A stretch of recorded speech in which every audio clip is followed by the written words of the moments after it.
19 अगस्त 1987 का दिन इंग्लैंड के पुरअमन और खामोश कस्बे हंगरफोर्ड के लिए एक आम सा गर्मियां का दिन था।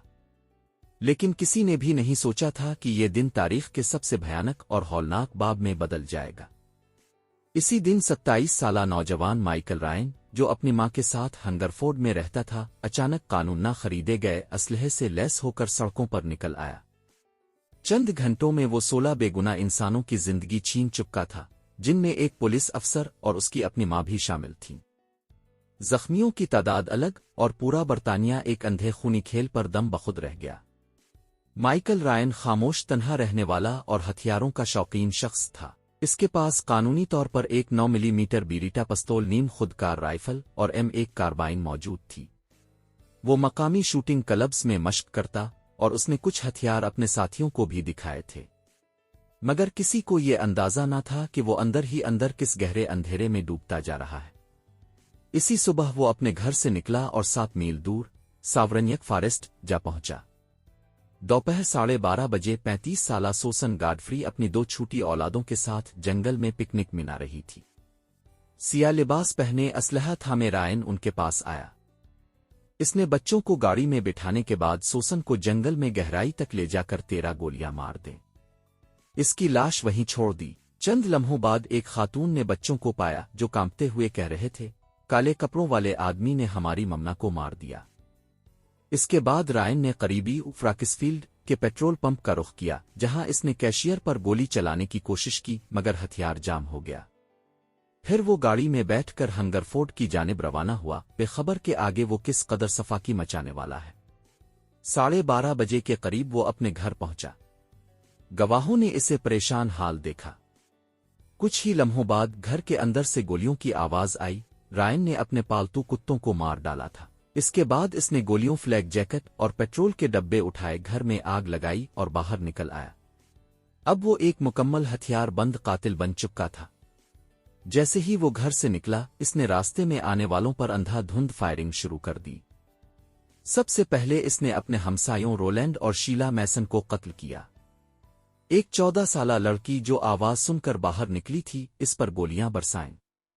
वो शदीद जख्मी हुई मगर बच गई। फिर वो स्कूल के प्लेग्राउंड की तरफ बढ़ा, जहां 51 साला किंटे क्लेमेंस अपने खानदान के साथ कुत्ता टहला रहे थे। रायन ने इसे भी मार डाला, मगर बाकी खानदान किसी तरह बच निकला। इसी दौरान पुलिस को मुतअद्दिद इमरजेंसी कॉल्स मौसूल हुई, मगर टेलीफोन नेटवर्क इतना बोझ बर्दाश्त न कर सका। 12:58 पर पीसी राजर बुरीरिटन नामी पुलिस अफसर मौके पर पहुंचा। इसने अपनी गाड़ी से रेडियो पर पैगाम देने की कोशिश की, मगर रायन ने इस पर गोली चलाई। गोली छाती में लगी और गाड़ी बिजली के खंभे से टकरा गई। रायन ने दूसरी गोली मारकर इसे मौत के घाट उतार दिया। अब वो एक दरिंदा बन चुका था, जिसके सामने जो भी आया वो गोली का निशाना बन गया। माँ बेटी की गाड़ी पर फायरिंग, एम्बुलेंस पर हमला और हर इस शख्स पर गोलियां जिन्हें वो सड़क पर देखता। इसी असना में जॉर्ज वाइट, जो न्यूबरी से आ रहे थे, अपनी कार में निशाना बने।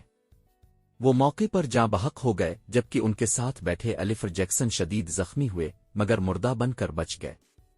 फिर 84 साला अब्दुल खान को उनके बाग में गोली मार दी गई। एक और राहगीर जख्मी हुआ, और फिर जब उसकी मां डोरोथी रायन घर वापस आई तो इसने सदमे से चीखते हुए कहा, माइकल बस करो, मगर बेटे ने इस पर भी रहम न किया। 4 गोलियां और एक मां अपने बेटे के हाथों खत्म हो गई। इसके बाद हंगरफोर्ड, कोमन पर यूरी रोड और दूसरे इलाकों में कई बेगुनाह लोग उसकी गोलियों का निशाना बने। टैक्सी ड्राइवर मार्कोस बार्नर्ड, 22 साला नौजवान सनरा हल, ज़ईफ जोड़ा जैक और मार्टल गिब्स, सबको चान कर मारा गया। दोपहर 1:45 पर पुलिस हेलीकॉप्टर फजा में पहुंचा।